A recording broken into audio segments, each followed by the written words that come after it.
Assalamualaikum dan salam sejahtera. Saya Azrin Adila binti Idris dari kumpulan 6 akan membentangkan tentang subtopik 1 iaitu mengenai sejarah, definisi dan konsep perlembagaan. Sejarah perlembagaan. Perlembagaan Persekutuan Malaysia telah dikuatkuasakan pada tarikh 31 Ogos tahun 1957 sejurus selepas Tanah Melayu mencapai kemerdekaan.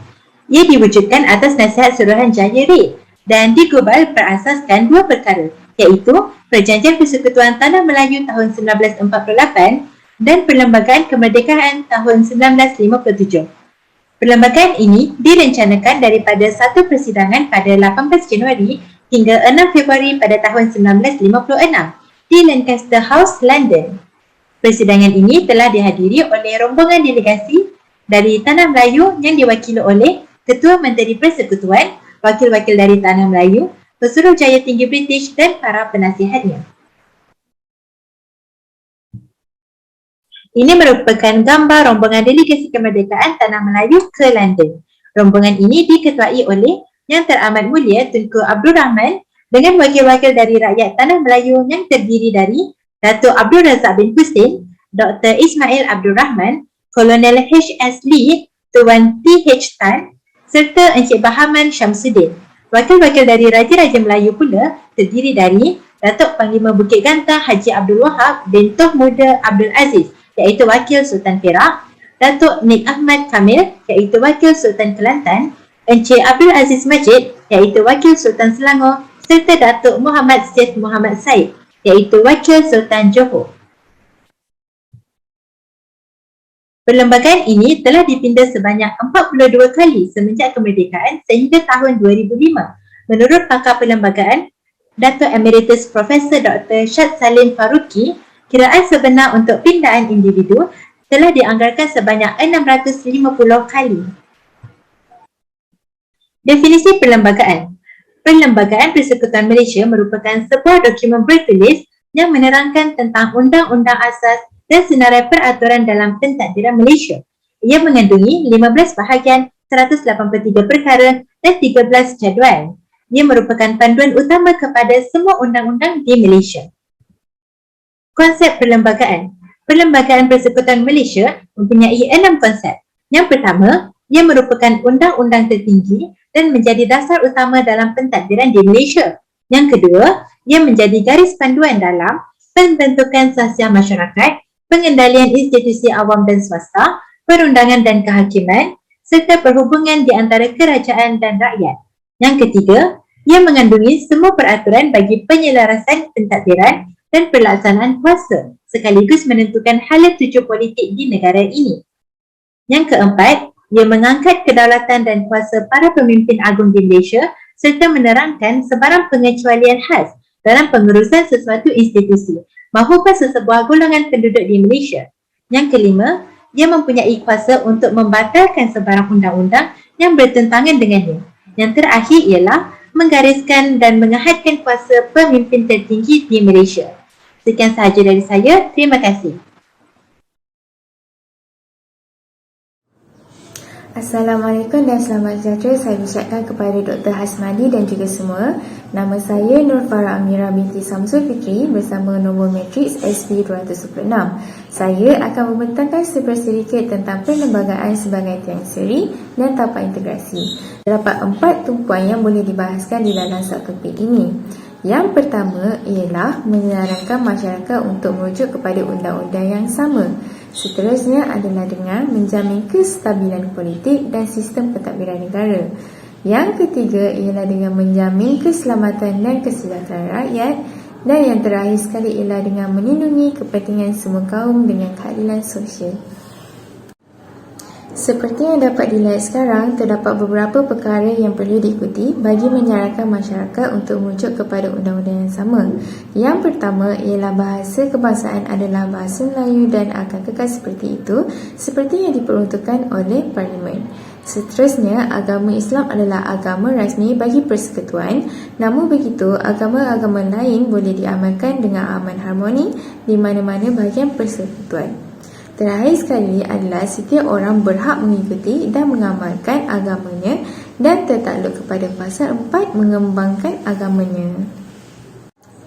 Perlembagaan sebagai tiang seri dan tapak integrasi juga dapat menjamin keselamatan politik dan sistem pentadbiran negara. Pada tahun 2016, Penguatkuasa Akta Majlis Keselamatan Negara memperuntukkan penubuhan badan yang dipanggil sebagai MKN. Ini membolehkan kerajaan mengisytiharkan sebagai kawasan keselamatan dan seterusnya menjelaskan kuasa-kuasa khas dan pasukan keselamatan. Menjamin keselamatan dan kesejahteraan rakyat. Rakyat diberi hak asasi seperti kebebasan bersuara boleh digunakan tetapi haruslah tertakluk kepada peruntukan Akta Hasutan dan beberapa akta lain. Walaupun setiap rakyat dibenarkan untuk meluahkan pendapat dan pandangan masing-masing, namun ia masih di bawah undang-undang. Sekiranya berlaku unsur hasutan yang boleh menghuru-harakan keharmonian masyarakat, seseorang itu masih boleh diambil tindakan. Kesimpulannya, rakyat mendapat hak untuk bebas bersuara kerana itu merupakan hak asasi rakyat mengikut akta undang-undang yang ditetapkan. Terakhir sekali, melindungi kepentingan semua kaum dengan keadilan sosial. Mana-mana perbuatan atau perkataan yang boleh menimbulkan permusuhan antara kaum atau golongan penduduk yang berlainan yang boleh menyebabkan keganasan, maka apa-apa peruntukan undang-undang untuk memberhentikan atau mencegah tindakan itu adalah sah. Ini dapat dilaksanakan dengan menentang perbuatan negatif dan yang boleh memudaratkan orang lain untuk menghentikan ataupun mencegah salah laku tersebut. Selamat sejahtera Doktor, nama saya Chen Junhui dari Grup 6. Saya akan present konsep keperluan dan penghayatan tapak integrasi. Apakah konsep tapak integrasi? Tapak integrasi merupakan wahana sosial. Ia merupakan satu proses yang menyatukan berbagai kelompok dalam masyarakat melalui satu identiti bersama demi mencapai tujuan dan kepentingan bersama secara adil dan saksama. Bagi negara yang berbilang bangsa, proses ini merupakan satu matlamat utama yang diusahakan agar berjaya. Kejayaan Malaysia mengekalkan keamanan dalam tempoh yang lama dengan rakyat berbilang bangsa dan kepercayaan adalah satu contoh terbaik kejayaan proses integrasi. Antara ciri-ciri tapak integrasi ialah sebuah ruang sosial abstrak dan nyata, merupakan satu titik pertemuan untuk kelompok-kelompok strategi. Merupakan proses pertemuan berasaskan prinsip tawar-menawar, perundangan dan perantaraan. Ada yang diinstitusikan manakala ada yang tidak. Merupakan usaha membina tapak integrasi diteruskan dan menuju ke arah penyatu paduan. Antara keperluan tapak integrasi adalah keperluan hidup masyarakat, memastikan hak-hak sosial ekonomi, asas pembangunan ummah, menurunkan musuh Islam, berfikiran positif, bersedia dan saling bantu-membantu, tanda kesempurnaan akidat, mengukuhkan keamanan dan keharmonian, meningkatkan imej negara, meningkatkan pendapatan negara, meningkatkan industri pelancongan, mengekalkan kemerdekaan negara, dan mengekalkan kestabilan politik negara. Teori integrasi. Yang pertama, asimilasi, iaitu kumpulan minoriti menerima dan menghayati unsur budaya utama majoriti. Kedua, akomodasi, yaitu majoriti dan minoriti serta akan menghormati norma dan nilai masing-masing. Akulturasi, yaitu pinjam-meminjam unsur budaya dalam kalangan etnik berbeza, majoriti dan minoriti. Amalgamasi, asimilasi biologi antara majoriti dan minoriti, khususnya melalui perkahwinan. Segregasi, meliputi perasingan atau pemisahan yang meletakkan hak-hak dan sekat-sekatan tertentu ke atas hubungan sosial, kontrak, dan komunikasi. Antara cabaran memupuk perhatian integrasi ialah sifat berkauman yang boleh mewujudkan hubungan yang tegang dan menjarakkan sosial antara individu. Sikap prasangka buruk antara kaum dan mengutamakan etnik sendiri. Ketiga, kurangnya percampuran dan interaksi sosial antara kaum.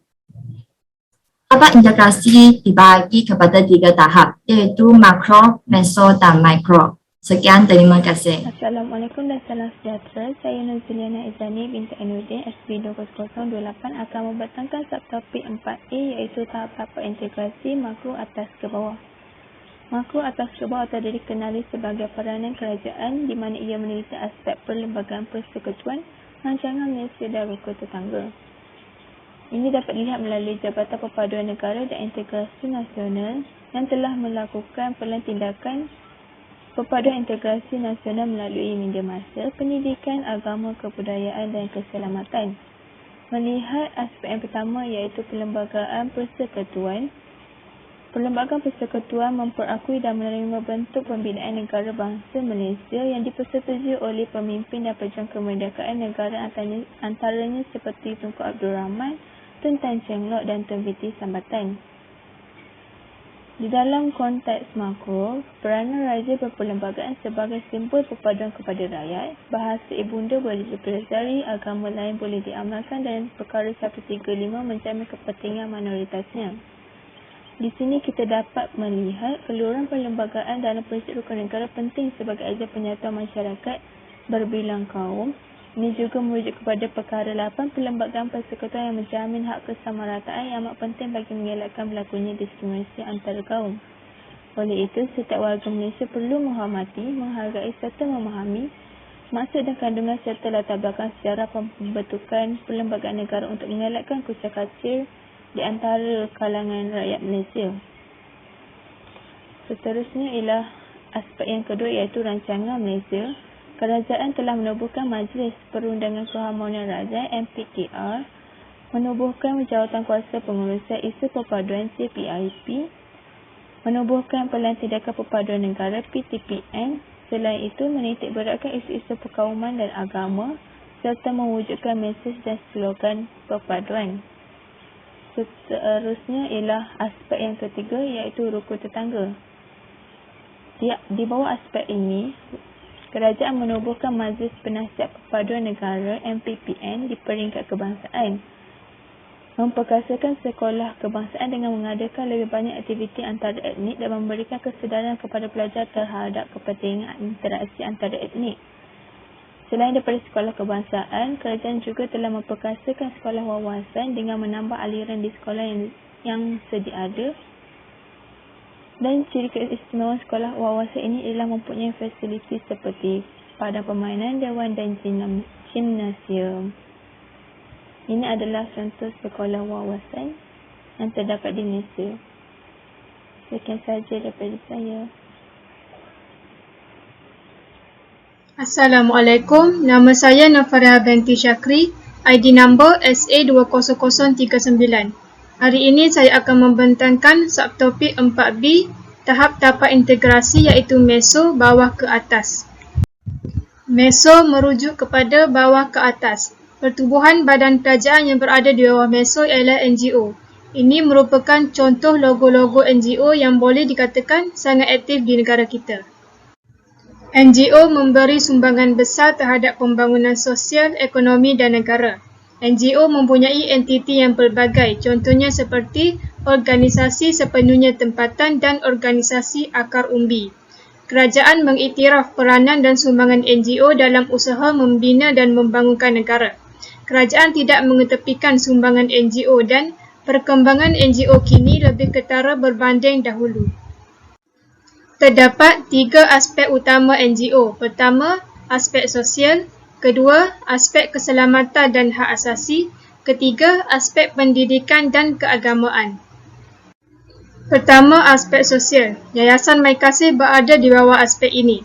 Yayasan Mai Kasih merupakan program bantuan untuk masyarakat yang kurang berpengampuan. Dana yang diterima akan diagihkan kepada penerima yang layak. Mereka menggunakan kaedah pembayaran melalui MyCard atau kad pintar. Kaedah ini akan menyenangkan proses pengagihan bantuan. Kaedah ini juga digunakan oleh banyak pihak ternama seperti Kementerian Kerajaan Negeri, agensi zakat dan sektor swasta. Kedua, aspek keselamatan dan hak asasi. Suruhanjaya Hak Asasi Manusia iaitu Suhakam akan menerima pelbagai laporan dan aduan daripada orang awam berkaitan penyalahgunaan dan pencabulan hak asasi manusia. Mereka berusaha mempromosi dan melindungi hak asasi manusia untuk merealisasikan matlamat mutlak mereka. Suhakam ditubuhkan pada 1999. Mereka memainkan peranan dalam menasihati kerajaan dan pihak berkuasa. Mereka akan memastikan keserasian antara undang-undang negara dan prinsip hak asasi manusia. Ketiga, aspek pendidikan dan keagamaan. Yayasan Pendidikan Malaysia YPM ditubuhkan dan didaftarkan di bawah bahagian Hal Ehwal Undang-Undang Jabatan Perdana Menteri. Mereka membuka peluang kepada syarikat luar dan industri untuk mengambil bahagian dalam tanggungjawab sosial CSR. Mereka menyokong pembangunan modal insan dan pendidikan di negara ini. Kesimpulannya, ketiga-tiga aspek ini jelas menunjukkan membantu perkembangan dan pembangunan negara ini. Itu sahaja daripada saya. Terima kasih. Selamat sejahtera Doktor, nama saya Lila Shini, anak perempuan Rawi Chandran, nombor matrik SA20087. Hari ini saya akan membentangkan subtopik 4C yang bertajuk Tahap Tapa Integrasi, iaitu Mikro, Inisiatif Akar Umbi. Inisiatif Akar Umbi secara keseluruhannya merujuk kepada peranan rakyat. So, antara peranan rakyat yang mengukuhkan semangat perpaduan adalah pertama sekali mengadakan rumah terbuka. Ia bertujuan untuk mengeratkan hubungan dan mengukuhkan perpaduan antara masyarakat yang berbilang kaum. Contohnya, semasa menghadiri rumah terbuka, para tetamu yang hadir dapat beramah mesra antara satu sama lain. Selain itu, rumah terbuka membolehkan keharmonian hubungan etnik sentiasa terjalin kukuh. Contohnya, etnik Cina akan berusaha menyediakan makanan yang halal kepada etnik Melayu. Dan etnik Melayu tidak akan menyajikan daging lembu kepada etnik India. Peranan seterusnya adalah penerimaan budaya. Masyarakat bukan Melayu mula menerima dan menghormati budaya orang Melayu dari segi pakaian dan juga makanan. Dari segi pakaian, pelajar bukan Melayu memakai baju Melayu semasa menghadiri sekolah, contohnya semasa mengadakan sambutan Hari Kemerdekaan. Rumah terbuka Hari Raya Aidilfitri dapat menggalakkan kaum bukan Melayu untuk memakai pakaian tradisional Melayu, justru menambahkan lagi semangat perpaduan antara masyarakat. Selain itu, dari segi makanan, masyarakat dapat mengetahui keunikan yang ada pada setiap jenis makanan tradisional seperti nasi lemak, lemang, dimsum, char kway teow, muriku, nasi biryani, dan ia dapat menarik minat kaum lain untuk cuba merasa. Bukan itu sahaja, memberi kuih raya kepada jiran yang berlainan kaum dapat mengeratkan hubungan dan juga dapat memupul semangat kejiranan. Peranan yang ketiga adalah peranan rukun tetangga. Ia dapat membina komuniti dengan menggalakkan penyertaan dan tanggungjawab rukun tetangga masing-masing. Ia juga menjadi jambatan atau platform berinteraksi antara pemimpin dan juga orang ramai. Bukan itu sahaja, ia juga dapat meningkatkan kualiti kehidupan melalui perkhidmatan sosial, terutamanya kepada kelompok-kelompok yang berpendapatan rendah, golongan kurang upaya dan kelompok-kelompok istimewa yang harus dibantu. Peranan yang terakhir adalah program di IPT. Contohnya, bahagian hal ehwal pelajar perlu merangka aktiviti-aktiviti dan program yang menjurus kepada perpaduan kaum. Bukan itu sahaja, sukatan khusus di semua institusi pendidikan harus menitik beratkan aspek-aspek pendidikan yang harmonis. Selain itu, kurikulum yang diadakan di institusi pengajian tinggi akan dapat memberi pengalaman kepada pelajar untuk memahami kehidupan masyarakat di Malaysia. Yang terakhir adalah pihak sekolah dan IPTA perlu menggalakkan mahasiswa menganggotai kelab perpaduan atau kelab rukun negara serta sekretariat rukun negara dengan memberi beberapa keistimewaan seperti pengecualian kredit dan sebagainya. Setakat itu sahaja bagi subtopik saya. Terima kasih.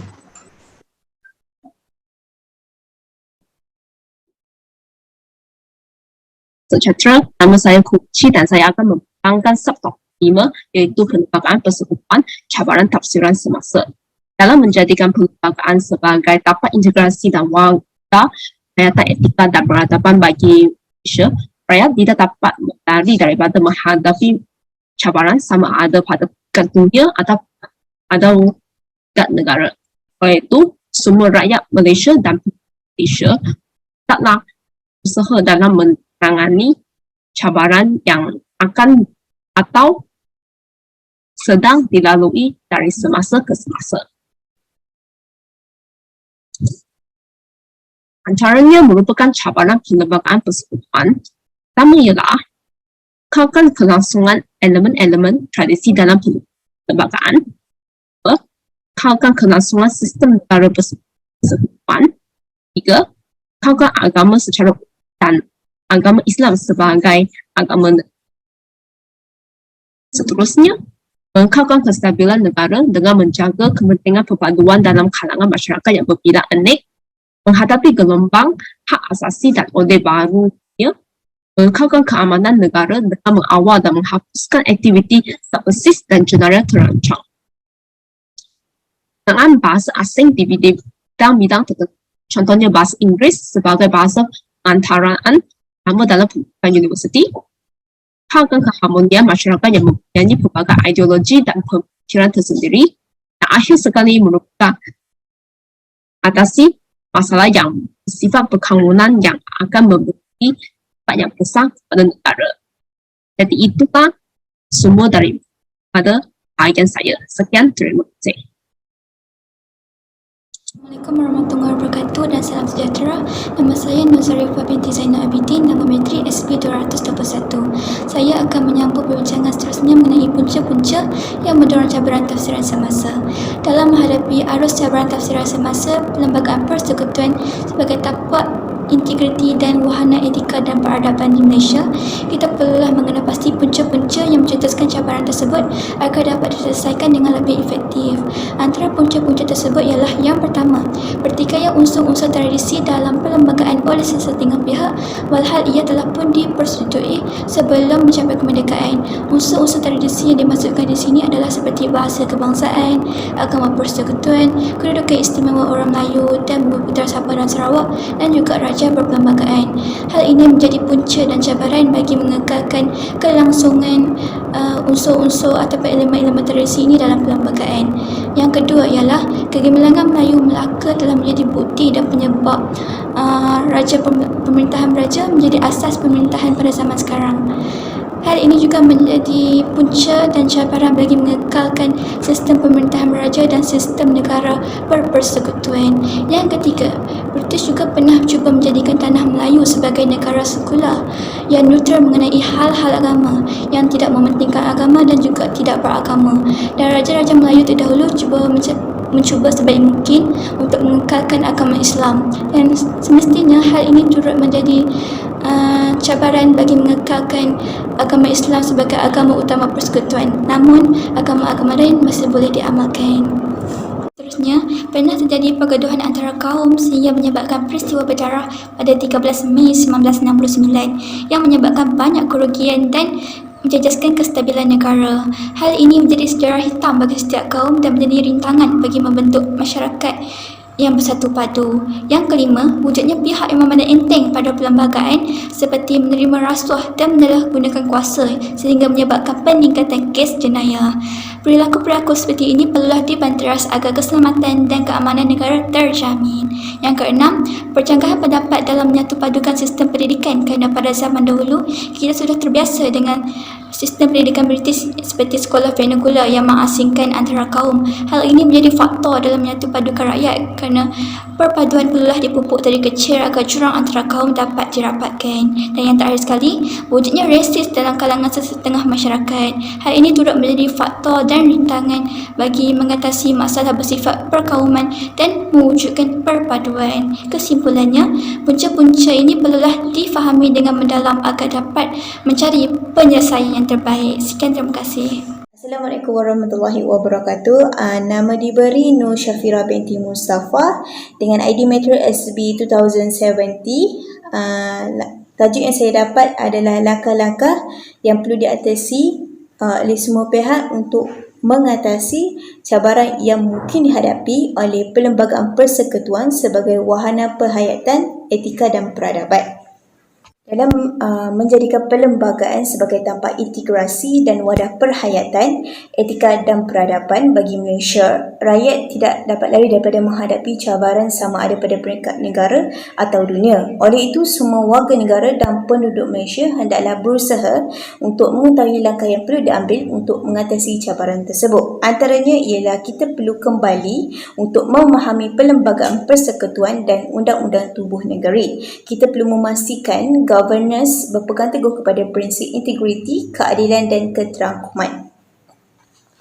Yang kedua adalah demokrasi dan kebebasan bersuara menjadi asas berpolitik yang perlu didukung. Yang ketiga, manipulasi etnik dan agama oleh kepimpinan politik dan NGO dalam pengaruh dan undi perlu ditangani dengan tegas. Yang keempat, semua pihak mesti kembali kepada identiti politik negara yang tidak suka mendesak dan memaksa dasar kerajaan ke atas rakyat. Rakyat Malaysia seharusnya lebih cenderung untuk berbincang dan berunding dengan setiap lapisan masyarakat untuk mencari persetujuan dan muafakat. Langkah yang kelima ialah raja berperlembagaan harus bijaksana memastikan konsep konstitusionalisme, terutamanya penyalahgunaan kuasa dilaksanakan sepenuhnya. Langkah yang keenam, mewujudkan undang-undang yang lebih mantap dan bersifat pencegahan, bukan sahaja undang-undang yang menghukum dalam bentuk jenayah biasa. Langkah yang ketujuh adalah meningkatkan kawalan di wilayah negara termasuk kawasan-kawasan strategik di darat, maritim dan udara bagi melindungi, mempertahan serta memperkukuhkan kedaulatan negara daripada sebaran ancaman. Dan langkah yang terakhir adalah mengukuhkan perpaduan nasional, berteraskan perlembagaan persekutuan bagi membentuk sebuah bangsa Malaysia yang mempunyai identiti yang sama walaupun mengamalkan kebudayaan budaya. Sekian, terima kasih.